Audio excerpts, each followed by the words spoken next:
Welcome to this explainer. Right now, we are decoding a massive strategic shift that literally just went down in the Horn of Africa in May 2026.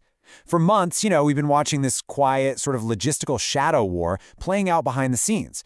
But as of right now, that shadow war is over. It has officially escalated into a direct, open confrontation. We're going to break down exactly how this happened, step by step, using the absolute latest intelligence and forensic data. To really grasp what's going on, we have to understand the sheer magnitude of today's events. May 5th, 2026 marks the day the situation fundamentally shifted from covert, behind-the-scenes proxy maneuvers to outright, documented confrontation between major state actors. We're absolutely past the point of whispered allegations here. We are now looking at severed diplomatic ties and concrete military tracing. So, here's our roadmap to trace this escalation. We'll kick things off with the diplomatic rupture, then we'll track the Bahir Dar drone link and the Asosa logistics hub. After that, we'll examine the border crisis in South Sudan, trace the mercenary pipeline, and wrap it all up with a strategic forecast. Okay, let's jump right into the diplomatic rupture, the major breakdown from May 5th. This is the breaking news that totally shattered the geopolitical status quo today. Sudan just made an unprecedented move. They officially recalled their ambassador to Addis Ababa. Why? They're claiming to have conclusive evidence of UAE and Ethiopian drone strikes, but Ethiopia is vehemently rejecting these claims as totally baseless. In fact, they're counter-accusing the Sudanese Armed Forces, the SAF, of arming Tigray People's Liberation Front mercenaries to run cross-border incursions. It's a complete, total breakdown in relations. Both sides are drawing some very, very firm lines in the sand. Moving on to the Bahir Dar drone link, tracking the aerial offensive. So what exactly is Sudan pointing to as their so-called conclusive evidence in this standoff? Well, the details are actually highly specific. Sudanese military intelligence alleges that 4 separate, highly sophisticated drone strikes targeted Khartoum International Airport and strategic sites over in Omdurman. And where do they say these originated? They claim they were launched directly from Bahir Dar Airport in northern Ethiopia. Plus, they are explicitly pointing the finger at the United Arab Emirates. They're basing this on a drone that was intercepted back on March 17th, heading for El Obeid. They analyzed the data from it and concluded it was absolutely UAE-supplied and operated hardware, staged right there in Ethiopia. Next up, Asosa. This is the logistics hub, based on the latest forensic satellite updates. Now, to move beyond all the political finger-pointing and understand how this military hardware is actually moving on the ground, we've got to look at the physical blue carrier route.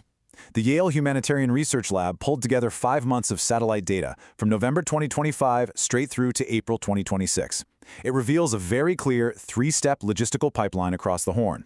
Step 1, you have blue car carriers leaving the UAE-run port of Berbera in Somaliland. Step 2, these seemingly non-military vehicles arrive at a military base in Asosa, Ethiopia. And Step 3, they are finally deployed to Rapid Support Forces, or RSF units, near Kamuk in Sudan's Blue Nile state. Let's zoom in on what Yale HRL found at that Step 2 location in Asosa, because it's wild. The imagery confirms that Asosa isn't just some casual transit point. It is an active Ethiopian National Defense Force base that is acting as a literal technical conversion factory. They actually observed standard white and tan civilian pickup trucks being retrofitted with heavy machine gun mounts. And it doesn't stop there. The base has been physically hardened with new fighting positions, specialized hangars, and this really ties back to our earlier point, mobile UAV ground data terminals. So Asosa has basically been transformed into a permanent, highly equipped command center. Which brings us to South Sudan's border crisis, the regional ripple effect. When massive, heavy logistics and proxy forces start moving like this, the borders bleed. Just look at this number, 230,000. That is the staggering human cost to these interconnected conflicts right now. In South Sudan, the government's Operation Enduring Peace Offensive, which just saw the army recapture Walgak from opposition forces, has violently displaced over 230,000 people in northern Jonglei. And because the security situation is just deteriorating so fast, a ton of these desperate civilians are being forced to flee straight across the border into Ethiopia's Gambela region. It's adding a massive humanitarian strain to a theater that was already incredibly volatile. Let's look at the mercenary pipeline, dealing with economic collapse and recruitment. Now, this massive human displacement, it's happening against the backdrop of total state economic collapse, which tragically just feeds right back into the Sudanese war machine. The critical metric to understand here is a brutal 70% drop in South Sudan's oil revenue, With the economy basically cratering, the national army is struggling just to maintain its own cohesion and pay its troops, and that creates a desperate power vacuum. According to the intelligence, UAE-linked brokers are actively exploiting this collapse. They're recruiting these underpaid South Sudanese soldiers to serve as mercenaries. And where are they piping them? Straight into the RSF's western fronts in Sudan. It is just a vicious, vicious cycle of economic despair fueling regional warfare. Finally, Section 6, Strategic Risk and Forecast, mapping out the immediate future. Looking at this vast web of logistics, the border violence, and today's diplomatic rupture, we can summarize our critical reality at a glance. Primary RSF staging spans across multiple Ethiopian hubs and all the way into Somaliland. We've got drone operations actively striking major Sudanese targets. Diplomatic ties are officially broken. And, honestly, perhaps the most alarming thing for the immediate future? The security risk is now classified as critical.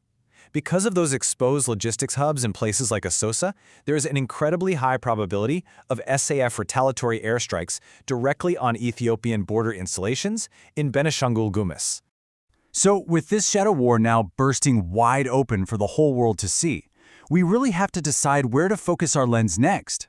I want to leave you with a question for our next Explainer update. Should we analyze the specific technical profiles and payload capacities of these newly deployed drones? Or should we dive much deeper into Ethiopia's allegations regarding the proxy cooperation between the Sudanese Armed Forces and the TPLF? Honestly, both are absolutely critical pieces of this rapidly evolving puzzle.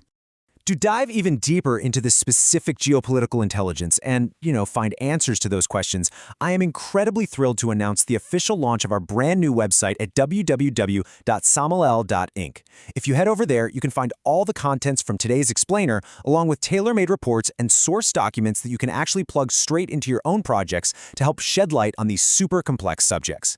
And hey, to ensure you never miss an explainer as this whole conflict develops, make sure you are subscribed to us on Spotify, Apple Podcasts, Amazon Music, Castro, Podbean, or Audible. Thank you so much for joining me today, and keep your eyes on the Horn of Africa.